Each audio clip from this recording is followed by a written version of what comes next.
This is Disney Entertainment News Today. I'm Rob Whiteside, and here now are the top Disney entertainment stories for Tuesday, August 1st, 2023. Paul Reubens, the actor most well known for portraying Pee Wee Herman, has passed away. The news was shared via the official Pee Wee Herman Facebook account. Quote, "Last night we said farewell to Paul Reubens, an iconic American actor, comedian, writer, and producer whose beloved character Pee Wee Herman delighted generations of children and adults with his positivity, whimsy, and belief in the importance of kindness. Paul bravely and privately fought cancer for years with his trademark tenacity and wit. A gifted and prolific talent, he will forever live in the comedy Parthenon and in our hearts as a treasured friend and a man of remarkable character and generosity of spirit." Reubens was not only legendary for portraying the children's TV character, which started as a very not family-friendly act years earlier, believe it or not, but in the realm of Disney parks, he also left an indelible mark. His portrayal of Captain Rex, or RX-24, on the original Star Tours led the character to become one of the most iconic in the history of themed entertainment. The character was so beloved that it not only received an homage in Star Tours The Adventure Continues, but Reubens returned to voice the character again for Star Wars Galaxy's Edge, where the droid returned as DJ Rex R3X in Oga's Cantina. Reubens was also part of the film portion of the original Backlot Tour at Disney MGM Studios, of course as the Pee Wee Herman character. His Disney voice acting credits over his career also included Tron Uprising, Star Wars Rebels, Phineas and Ferb, Teacher's Pet, Hercules the TV series, The Nightmare Before Christmas, Beauty and the Beast the Enchanted Christmas, and Flight of the Navigator. Our thoughts and prayers are with the family and friends of Paul Reubens at this time. Disney's new Haunted Mansion movie made over $24.2 million during its opening weekend, according to The Hollywood Reporter, as Barbie and Oppenheimer continue to dominate theaters. Outside of the U.S., Haunted Mansion raked in about $9.1 million from 53 territories for a total of $33.3 million. The film cost at least $200 million to produce and market. For comparison, the 2003 The Haunted Mansion movie made $24.3 million, not adjusted for inflation, and that was during its opening weekend 20 years ago.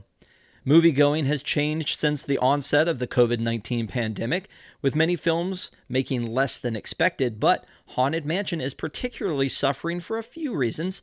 While audiences are mostly enjoying it, critics have been giving it poor to mediocre reviews.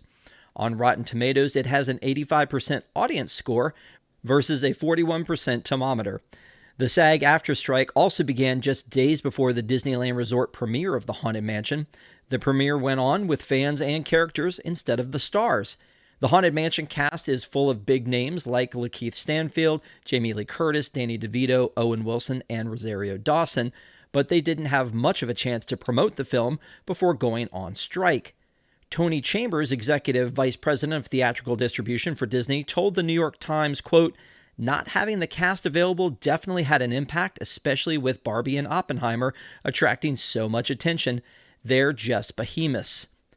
The Barbie and Oppenheimer casts mostly finished their promotional tours before the SAG-AFTRA strike began, with the Oppenheimer cast leaving the premiere after walking the red carpet, but before the film began.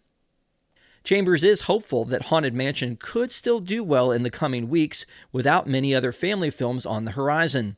Quote, "We've got a relatively clear runway for the next few weeks," he said. Elemental, another film from the Walt Disney Company with a fairly weak start, is close to crossing that $400 million mark in somewhat of a comeback. This places it ahead of other relative financial disappointments such as The Flash and Indiana Jones and the Dial of Destiny. The timeline is running out in the new Loki Season 2 trailer. The series premieres on Disney Plus on October 6, 2023. The trailer introduces Ke Huy Quan's character O.B. and sees the return of several Loki Season 1 stars. A poster was released a few days ago. The Loki TV series is based on the popular Marvel Cinematic Universe character portrayed by Tom Hiddleston. Loki Season 1 debuted on June 9, 2021 and consisted of 6 episodes. The series takes place after the events of Avengers Endgame. Spoiler alert, after the Avengers version of Loki steals the Tesseract in Avengers Endgame, that Loki variant is brought to the Time Variance Authority. The organization exists outside of time and space as we know it, monitoring the timeline. A Disney Plus promotional video showed a peek of Season 2, while leaked set photos revealed a new costume for Sophia DiMartino's Sylvie. In addition to the returning Hiddleston, DiMartino, and Owen Wilson, Ke Huy Quan from Everything Everywhere All at Once will be joining the cast.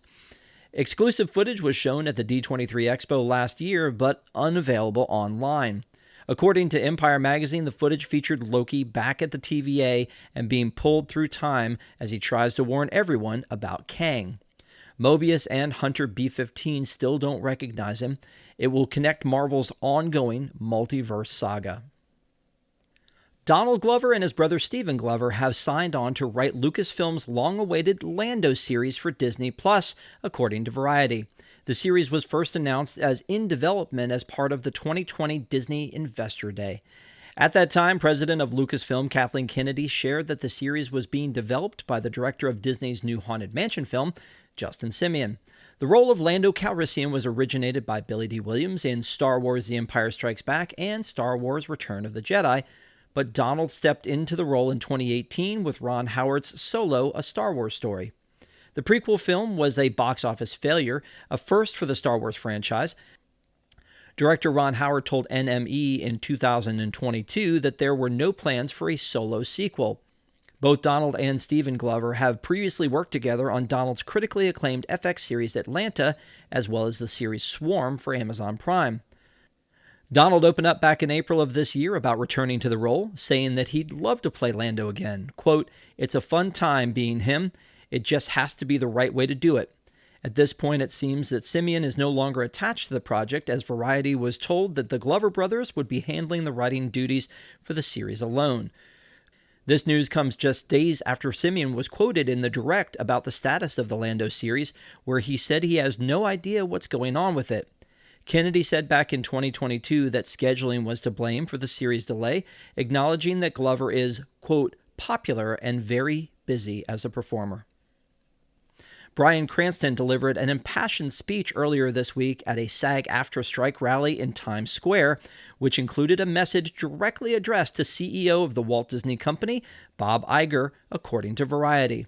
At the Rock the City for Fair contract rally, Cranston's Disney-related remarks began with him acknowledging the irony that everyone was gathered together, quote, "in front of an entity that is run by Disney." "We've got a message for Mr. Iger. I know, sir, that you look at things through a different lens. We don't expect you to understand who we are, but we ask you to hear us, and beyond that, to listen to us when we tell you that we will not be having our jobs taken away and given to robots. We will not have you take away our right to work and earn a decent living. And lastly, and most importantly, we will not allow you to take away our dignity. We are union through and through, all the way to the end." You can watch Cranston's message to Iger in the video right now on our website. And finally, the animated short series The Wonderful World of Mickey Mouse, previously just known as Mickey Mouse, has come to an end with the final episode, Steamboat Silly. The 9-minute short aired on Disney Plus last Friday and features the modern Mickey meeting his Steamboat Willie counterpart as he looks back on his old home movies. You can watch a clip right now on WDWNT.com. The short features references and Easter eggs for other Disney animated classics like The Band Concert, Dumbo, and The Skeleton Dance. The modern Mickey Mouse series of shorts aired from 2013 to 2019. Then the show returned for Mickey's birthday in 2020, rebranded as The Wonderful World of Mickey Mouse. The distinct animation style provided the inspiration for Mickey and Minnie's Runaway Railway in Florida and at Disneyland, and the Aquamouse on the Disney Wish. After more than 120 episodes, the Mickey Mouse shorts are coming to an end, but its impact is undeniable. The shorts have won multiple Emmy and Annie Awards, been screened at the Venice Film Festival, and as we mentioned, led to Mickey and Minnie's Runaway Railway, Mickey's first Disney Parks ride-through attraction. But Mickey has been beloved ever since he stepped foot on the steamboat in 1928. What made this latest version so popular? Quote, "Our Mickey is a bit flawed," Ruddish said. "I think people responded to that. They root for the cheerful optimist, but it's not always an easy road." Also, Mickey still represents the ongoing message of if you've got big dreams and you really try hard, you can make them come true, according to Ruddish. Mickey has always been an icon of that idea, he said. It's inspirational. And for the latest in Disney entertainment news, head on over to WDWNT.com and follow us on all of your favorite social media platforms.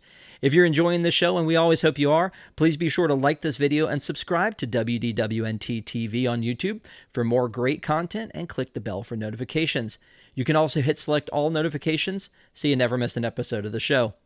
And if you enjoy Disney movies and TV shows, don't forget to join us for our weekly review show, Deep in the Plus. We do that show live every Wednesday night at 9 p.m. Eastern, and you can find previous episodes available on demand right here on WDWNT TV. For the worldwide leader in Disney parks news and entertainment, this is Rob Whiteside saying don't have a good day, have a great day, and we'll see you next time.